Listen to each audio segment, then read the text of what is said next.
Perayaan Paskah, perayaan kebangkitan Tuhan kita adalah perayaan yang terbesar di dalam sejarah pewartaan Injil. Sebab ada tertulis di dalam kitab suci yang sama, jikalau ia tidak dibangkitkan, maka sia-sialah kepercayaanmu.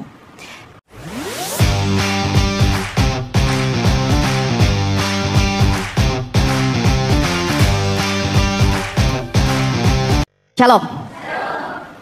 Selamat Paskah.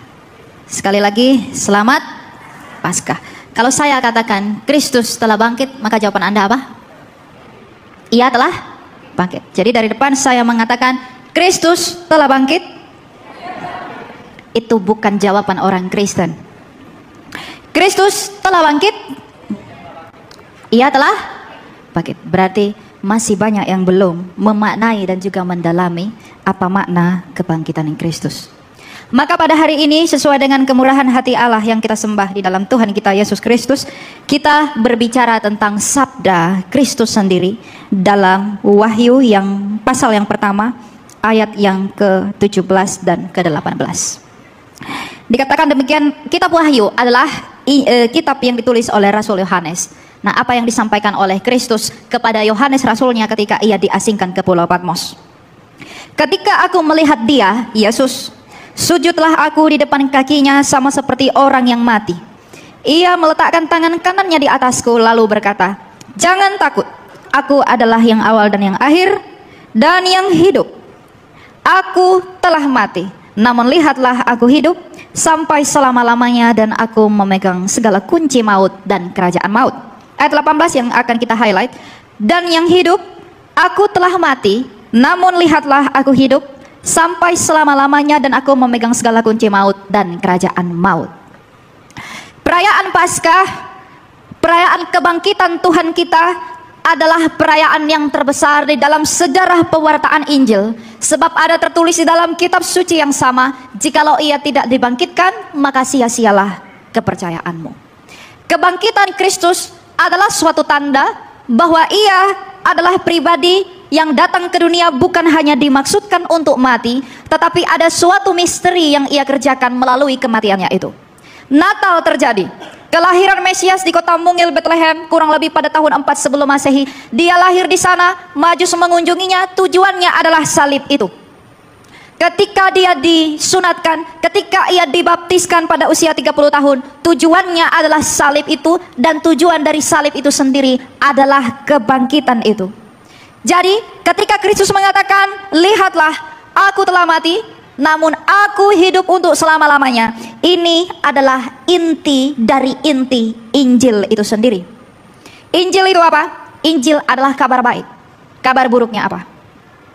Ketika manusia jatuh ke dalam dosa sejak mulanya, kemudian Adam dan Hawa pergi bersembunyi karena mereka tahu mereka sudah berdosa. Lalu sebelum itu apa perintah Allah kepada Adam dan Hawa? Kalau engkau makan buah pengetahuan ini, engkau akan mati. Jadi kabar buruk sejak semula kepada dunia, dalam hal ini di dalam persekutuan dengan keturunan Adam, adalah kematian. Tetapi dibalik dari semuanya itu, ketika Adam didapati mati, ketika Adam didapati diterima atau menerima kabar buruk, pada saat itu juga diberikan Injil yang mula-mula. Dan apa yang Allah janjikan? Keturunan perempuan yang akan meremukkan keturunan iblis, dan iblis akan meremukkan tumitnya. Jadi Tuhan sejak semula tak pernah menjanjikan agama, dia tidak pernah menjanjikan kepercayaan, dia tidak pernah menjanjikan suatu sistem.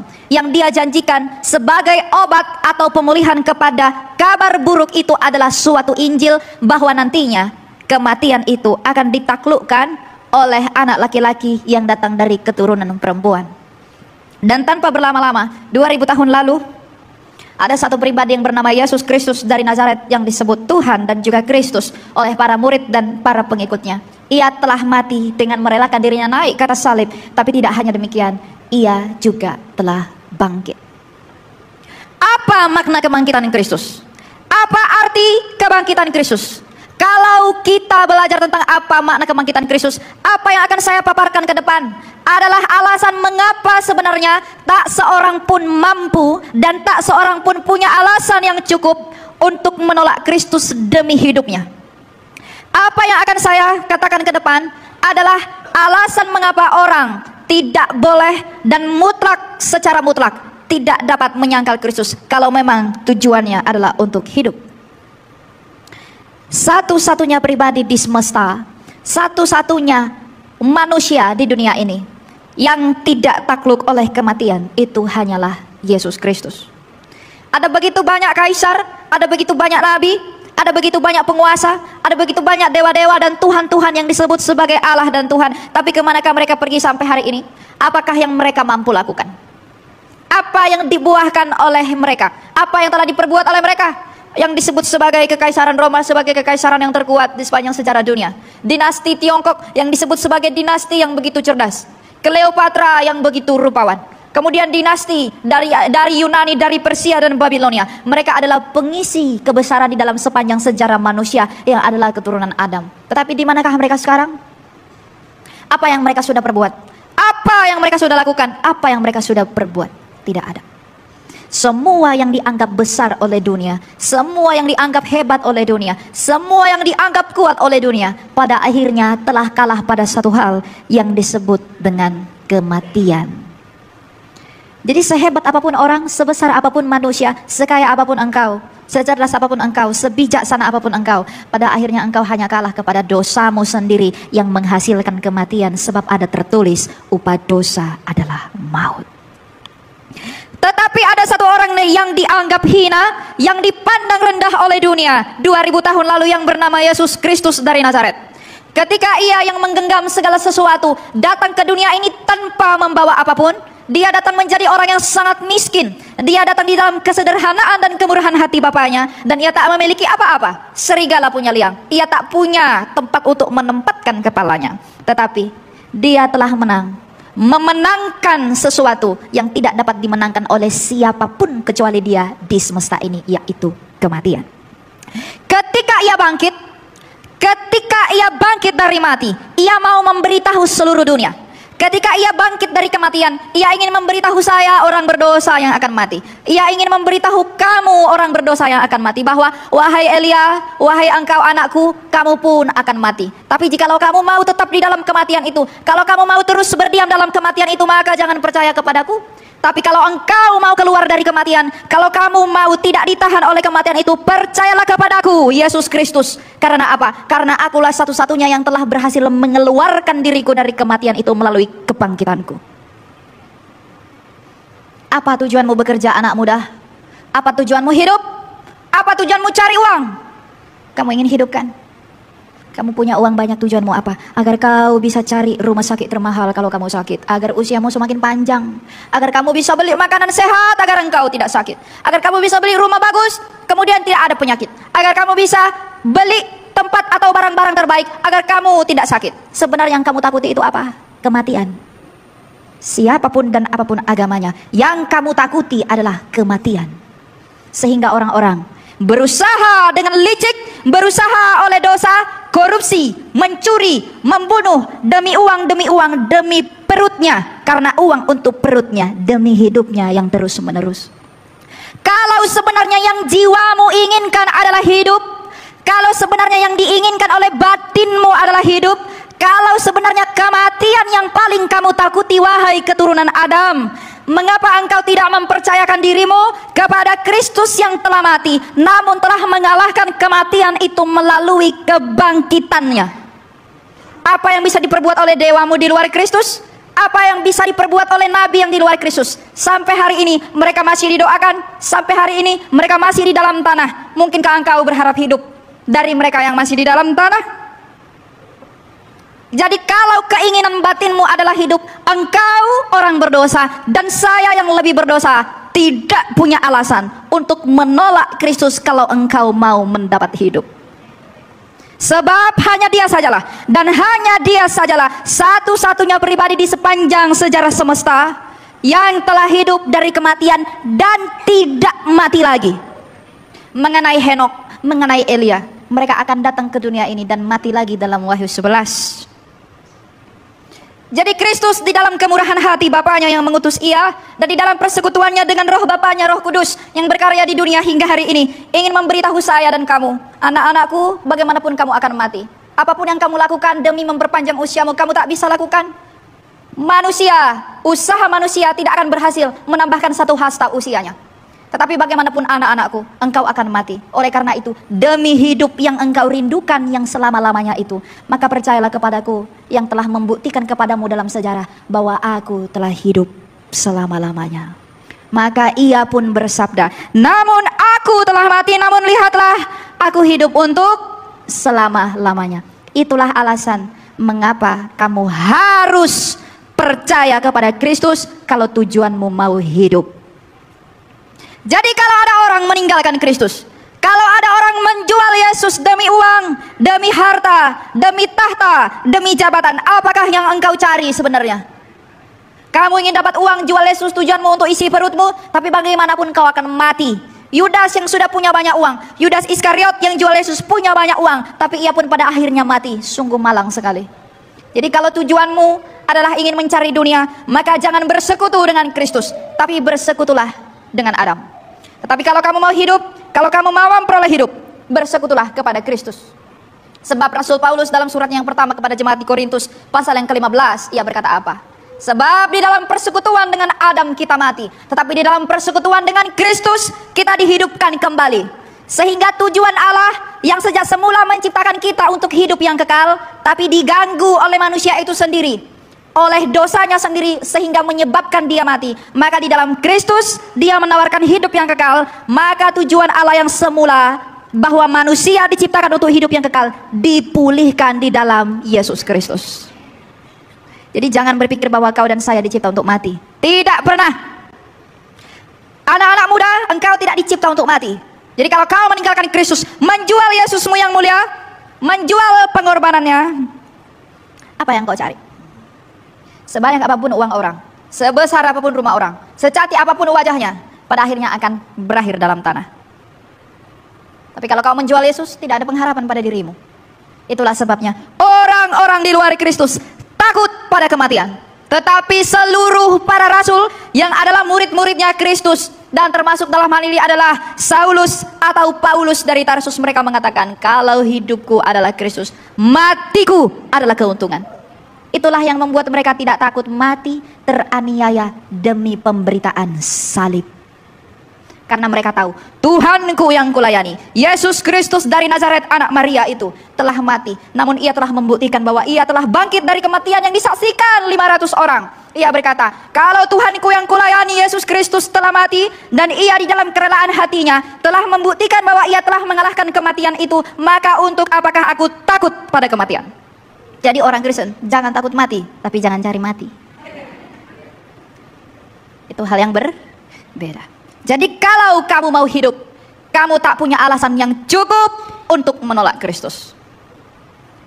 Mampukah kamu menyediakan satu orang saja yang seperti Kristus? Kebangkitan Kristus tidak lagi berkutat pada hal apa? Tuhan kok mati, firman Allah kok jadi manusia, itu tidak penting. Mau dia jadi kedondong, mau dia jadi kupu-kupu, itu tak masalah. Tapi apa tujuannya melakukan itu semua? Tapi dalam kitab suci yang kudus, Kristus sabda Allah pernah berkata, akulah kebangkitan dan hidup. Barang siapa percaya kepadaku, ia akan hidup walaupun ia sudah mati. Karena ia memang adalah saksi yang setia, yang benar dan yang amin. Maka ia membuktikan sabdanya itu dengan mati lalu bangkit kembali. Jadi Yesus Kristus bukanlah seorang pendusta. Jadi kalau orang berkata, kenapa Yesus mau mati? Jawabannya simple. Bagaimana caranya Kristus ingin menyelamatkan kami dari kematian kalau ia sendiri tidak memasuki kematian itu? Kalau di ruangan ini ada terjebak, kalau di ruangan ini ada orang tertawan, lalu bagaimana cara saya menyelamatkan kamu dari ruangan ini? Saya sebagai juru selamat akan memasuki ruangan ini untuk menarik kamu keluar dari kuasa ruangan ini.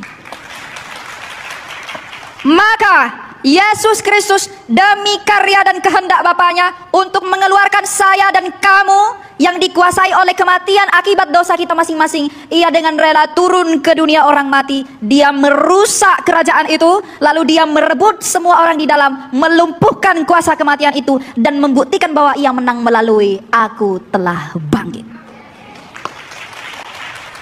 Jadi adalah kebodohan bagi orang Kristen kalau tak mengerti apa makna kebangkitan Tuhan dia.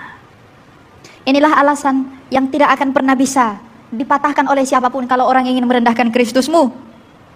Sebab katakanlah kepada orang-orang yang berhikmat oleh dunia dan juga yang memiliki filsafatnya yang kosong, mampukah engkau menunjukkan yang seperti Tuhanku Yesus Kristus dari Nazaret itu? Bagaimanapun tidak ada, tidak pernah ada. Jadi kalau engkau wahai anak-anak muda, saya lihat di sini banyak anak muda, karena saya pun masih muda. Kalau kamu menjual Yesus demi laki-laki, kalau kamu menjual Yesus demi perempuan, pertanyaan saya, apakah yang bisa dilakukan laki-laki itu di dalam kematianmu? Apakah yang bisa dilakukan perempuan itu di dalam kematianmu? Siapakah yang dapat menolongmu?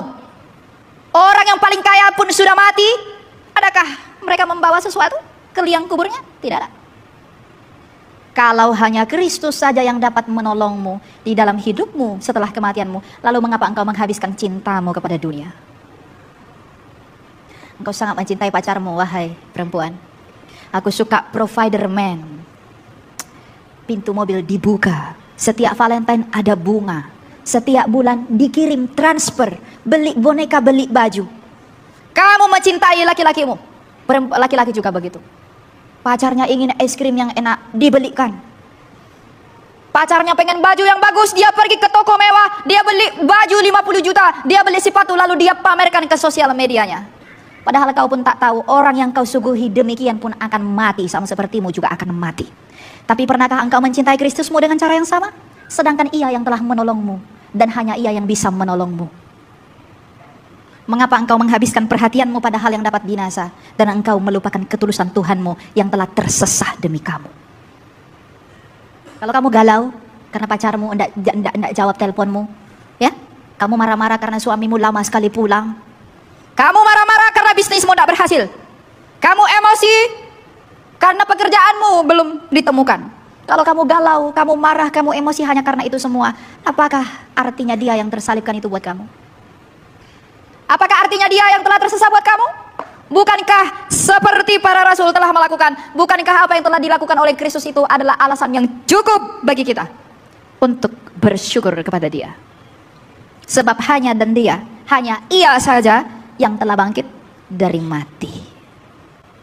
Jadi kalau anak-anak muda, kamu menghabiskan banyak waktumu demi pelayananmu kepada dunia dan kepada manusia. Kalau cintamu lebih besar kepada dunia, kalau cintamu lebih besar kepada manusia, Kristus sendiri berkata, jikalau engkau lebih mencintai orang lain daripada aku, engkau tak layak bagiku.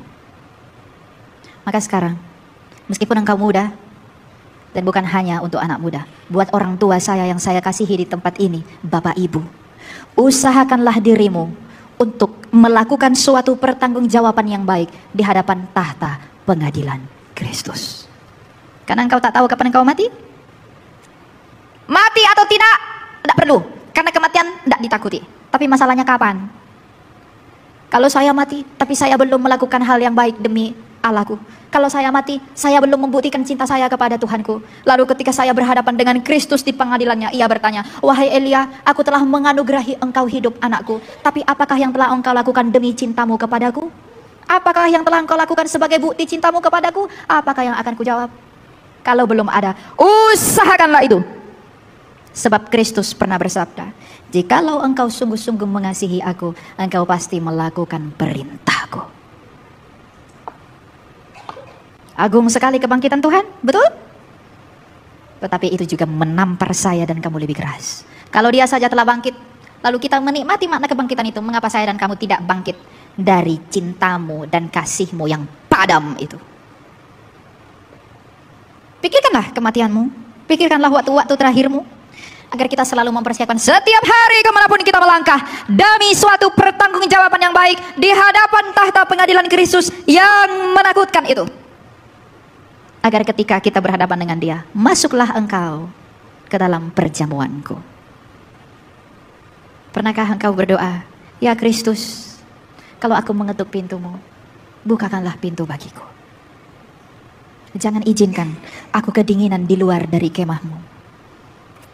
Karena kau merenungkan bahwa memang sebenarnya tak ada yang bisa kita perbuat di luar Kristus. Maka benarlah sabda Tuhan kita yang mulia itu, di luar aku, engkau tak bisa berbuat apa-apa. Jadi kalau di luar Kristus memang kita tidak bisa berbuat apa-apa, lalu mengapa Banyak orang yang mengaku Kristen, banyak orang yang mengaku sebagai pengikut Kristus, masih mengandalkan apa yang ada padanya tetapi melupakan kekayaan Kristusnya yang adalah kebangkitannya yang nyata itu. Banyak orang yang mengaku Kristen tapi sombong. Tadinya dia orang miskin, tapi setelah dia kaya, dia menjadi sombong. Sebenarnya yang kau kejar kekayaan atau kesombongan? Apa yang sebenarnya didambakan oleh hatimu, itulah Tuhan. Kalau kau mendambakan uang, maka uanglah Tuhanmu. Tapi kalau kau mendambakan perkenanan yang ilahi di dalam kesederhanaan dan kemurnian hatimu melalui iman yang telah dianugerahi oleh Kristus kepada kita, maka itulah kekayaanmu. Sebab hikmat dunia memang berbeda dengan hikmat Allah. Sama seperti siapa? Nuh.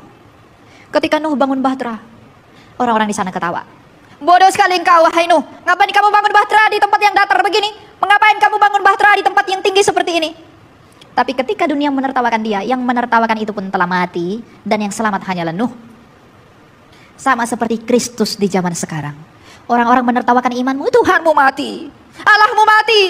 Ngapain kau percaya kepada Yesus hanya anak manusia? Dia lapar, Tuhan kok lapar. Dia minum, Tuhan kok minum. Dia menertawakan imanmu, bukan? Orang yang menertawakan imanmu, yang menganggap bodoh hikmat yang ada padamu, akan bernasib seperti yang menertawakan Nuh. Karena Kristus adalah bahtera itu sendiri. Oleh bahtera Nuh diselamatkan, oleh Kristus manusia diselamatkan. Hanya satu bahtera yang menyelamatkan Nuh, maka hanya satu Kristus yang menyelamatkan keturunan Nuh. Jadi kalau orang menertawakan kamu dengan Yesus Kristus yang kamu banggakan, berdoalah bagi dia. Karena mungkin saja dia tidak akan pernah tertawa lagi kalau dia berhadapan dengan mata tembaga Sang Mesias itu. Kalaupun mereka demikian dan mereka belum mendengar kebenaran, maka perdengarkanlah kebenaran sebagaimana perintah dari Tuhan kita yang berkata, Injililah semua orang. Rasul Paulus berkata, celakalah aku kalau aku tidak memberitakan Injil. Celakalah aku kalau aku tidak memberitakan kebangkitan Tuhan. Sebab semua orang yang kutemui bagaimanapun akan mati sebagaimana aku mati. Lalu ketika aku tidak memberitakan kebangkitan Tuhanku, maka tidak ada pengharapan pada mereka. Tapi jikalau aku sungguh-sungguh mengasihi engkau, maka aku tidak akan membiarkan engkau untuk mati dalam dosamu. Tapi aku akan menyuguhkan Kristus kepadamu sebagai penawar dari masalah jiwamu. Jadi kalau kamu memang sungguh-sungguh mengasihi Allah, kamu sungguh-sungguh mengasihi sesamamu, kamu sungguh-sungguh mengasihi sahabatmu, maka jangan berikan dia uang, jangan berikan dia mobil, jangan berikan dia rumah, tapi berikanlah ia Kristus yang bisa memulihkan jiwanya. Karena kebahagiaan itu, sekali lagi saya katakan, bukan status benda, tapi kebahagiaan adalah status batin. Sebab Kristus datang ke dunia, ia yang punya segala sesuatu. Ia tak bawa apa-apa, tapi bahkan ia tetap bahagia. Ia rela tunduk kepada kehendak Bapaknya, bahkan ketika ia tersalib di atas kayu salib. Hikmatnya Kristus sebagai yang empunya sumber dari ciptaan, ketika datang ke dunia tanpa membawa apa-apa, tapi dia tetap bahagia. Maka seharusnya kita yang mengikuti dia. Bukankah kita harus tetap bahagia apapun keadaan hidupmu? Kalau keadaan hidupmu ditentukan, oh, gaji saya turun 500.000, pacar saya tinggalin saya, lalu aduh iman saya naik turun. Imanmu berdiri di atas pasir, bukan di atas batu karang yang teguh. Iman harus berdiri di atas dasar pengharapan yang pasti dan kasih yang telah terbukti dari Kristus yang telah mati dan bangkit kembali. Sebab mengapa kau cari uang? Mengapa kamu bekerja dan lain sebagainya? Itu demi memperjuangkan hidup. Tapi di dalam Kristus hidup itu sudah diperoleh, maka sebenarnya kau tidak perlu apapun. Oleh karena itu bangunlah imanmu di atas dasar Kristus sebagai batu karang yang teguh, yang telah bangkit dari mati, yang telah memberikan belas kasihan yang besar kepada dunia. Sehingga apapun keadaan hidupmu, mau naik mau turun, itu tidak akan mempengaruhi cintamu, kasihmu kepada Kristus. Jadi kalau ada yang berkata, iman saya naik turun, iman saya seperti gunung dan lembah, berarti ada yang salah padamu, karena kamu masih berharap pada apa yang tampak, tidak berharap pada apa yang tidak tampak. Sedang Kristus yang sama itu pernah bersabda, berbahagialah mereka yang tidak melihat namun percaya. Jadi kalau kamu tunggu melihat dulu baru kamu percaya, itu bukan iman. Jadi sekalipun saya tidak melihat Kristusku yang telah bangkit, aku hanya melihat, meskipun di fakta sejarah dia dibuktikan bangkit, tapi meskipun aku secara kasat mata tidak melihat dia bangkit, tapi ketika aku melihat rasulnya yang rela mati demi dia, apakah yang akan bisa kujawab? Apakah alasanku yang cukup? Mungkinkah rela rasul-rasulnya itu mati demi kebohongan? Kristus itulah yang selalu mengasihani umat manusia. Kemuliaan itu hanya bagi Dia, sebab Dia sendiri yang menyatakan kemuliaan itu. Jadi Bapak Ibu yang kukasihi di dalam Tuhanku yang mulia dan Tuhanmu juga yang mulia, yaitu Yesus Kristus dan anak-anak muda yang hidup di dalam zaman yang sama dengan aku. Dari mimbar ini saya mengatakan, mari kita berjuang, mari kita berupaya untuk membuktikan kasih kita kepada Kristus setiap hari. Mintalah kepada Dia hati seperti hatinya, agar kita mampu mengasihi Dia, mengasihi diri kita, mengasihi sesama kita, dan mengasihi mereka yang menyakiti kita. Sebab Kristus pun dalam segala sesuatu yang terima, di dalam penderitaannya, Ia telah menanggungkan semua itu. Kalau saya menderita, kamu menderita, saya dan kamu layak memperoleh itu karena kita berdosa. Tapi Kristus jauh lebih menderita daripada kita, sedang Ia tidak berdosa. Ia tak layak menerima itu, tapi Ia rela menanggungkan itu. Itu kasih yang tidak pernah ada. Oleh karena itu, kalau engkau ingin mengasihi, kalau kamu ingin hidup dalam kasih, kamu tidak punya alasan untuk tidak melihat dan memandang kepada Kristus. Dan terlebih-lebih lagi di dalam pengharapanmu yang pasti, jikalau engkau mau hidup, engkau tidak punya alasan yang cukup, engkau tidak punya alasan apapun untuk menolak Kristus sebagai satu-satunya yang telah hidup di dalam sejarah manusia. Oleh karena itu, semoga Tuhan yang selalu mengasihani kita selalu dan mengampuni kita dan memampukan kita untuk melakukan apa yang telah Ia perintahkan di dalam sabdanya yang mulia, agar kita semua dipertemukan kembali ketika Ia datang sebagai Raja. Kemuliaan bagi Allah. Mari kita berdoa. Allah Sang Bapa yang bertahta dalam kerajaan sorga, kami bersyukur dan terima kasih kepadamu Bapa, bahwa kami Engkau berikan sesuatu, yaitu iman, agar kami bisa hidup di dalam perkenan-Mu. Kami bersyukur mengenali bahwa Engkau adalah Allah kami yang hidup melalui kebangkitan Yesus Kristus yang adalah anak-Mu itu yang Kau utus bagi dunia. Sehingga di dalam Yesus Kristus itulah kami memiliki kasih, iman dan pengharapan yang pasti. Kami begitu bangga dan kami bersyukur oleh karenanya. Oleh karena itu Bapa, selalu kiranya Engkau yang memampukan kami untuk semakin mencintai-Mu lebih dalam, mengasihi-Mu terus-menerus, dan juga mengasihi sesama kami, dan juga mengasihi musuh-musuh kami. Agar di dalam kasih itulah kami bermegah akan cinta-Mu yang kudus itu. Agar di dalam kasih itulah kami selalu bangga bahwa kami punya Allah yang hidup seperti Engkau. Bapa, di atas segala permohonan kami itu, Engkau tahu bahwa kami ini orang-orang berdosa. Mungkin kami orang berdosa seperti pesundal yang berdosa itu. Tapi sebagaimana Engkau tidak menolak perempuan pesundal itu, maka janganlah kiranya Engkau juga menolak kami, orang-orang yang lebih berdosa dari pesundal itu. Sebagaimana juga Engkau tidak menolak anak yang hilang. Kami mungkin anak-anak mudamu yang terhilang daripadamu. Jikalau kami mau datang kepadamu, sambutlah kami juga sebagaimana Engkau telah menyambut anak yang hilang itu. Sebagaimana Engkau juga tidak menolak pemungut cukai, Engkau mendatanginya bahkan mengangkatnya sebagai murid-Mu. Maka kami orang-orang berdosa ini seperti pemungut cukai itu, hampirilah dan datangilah juga kami, dan angkatlah kami menjadi murid-Mu, agar kami dapat hidup di dalam kebenaran yang Engkau ajarkan kepada kami, sebagaimana Engkau telah mengajarkannya kepada murid-Mu pemungut cukai itu. Sebagaimana Engkau juga mendatangi Saulus, lalu mengubahkannya menjadi Paulus oleh penderitaan yang Engkau izinkan. Mungkin kami adalah orang yang cara hidupnya seperti Saulus, maka ubahkanlah kami menjadi Paulus, dan izinkanlah kami untuk membawa berita Injil-Mu yang mulia. Jikalau kami mati di dalam Engkau, kami menghampiri tahta-Mu, bukakanlah pintu bagi kami. Jikalau kami mengetuk pintu-Mu, janganlah kiranya Engkau mengabaikan telinga-Mu dari suara ketukan pintu kami, tetapi bukakanlah pintu bagi kami dan sambutlah kami di dalam kehangatan dan kerahiman kasih-Mu. Sebab hanya itulah kekayaan kami, hanya itulah harapan kami. Kami tidak akan mencium-Mu sebagaimana Yudas. Jangan izinkan kami mencium-Mu sebagaimana Yudas, tetapi biarlah kami mengaku seperti pencuri telah mengaku. Ingatlah akan kami ya Kristus, ketika Engkau kembali dalam kerajaan-Mu. Engkau seperti timbangan yang adil di antara dua penjahat itu. Yang satu telah binasa karena ia telah meninggikan dirinya, tapi yang satunya telah Engkau bawa ke Firdaus-Mu karena ia telah merendahkan dirinya dan mengaku bahwa Engkau adalah Raja. Pada saat ini pun kami mengaku bahwa Engkau adalah Raja kami. Dan ingatlah akan kami ya Kristus, apabila Engkau datang dalam kerajaan-Mu. Karena kami percaya dan yakin di dalam apa yang telah Engkau lakukan. Engkau itulah Yesus Kristus yang selalu mengasihani kami sekarang dan selalu serta untuk selama-lamanya. Oleh karena itu segala puji dan hormat hanya bagi-Mu Yesus Kristus, Imam besar agung kami yang mulia, serta bagi Bapa-Mu yang mulia dan Roh-Mu yang kudus sekarang dan selalu serta untuk selama-lamanya. Amin.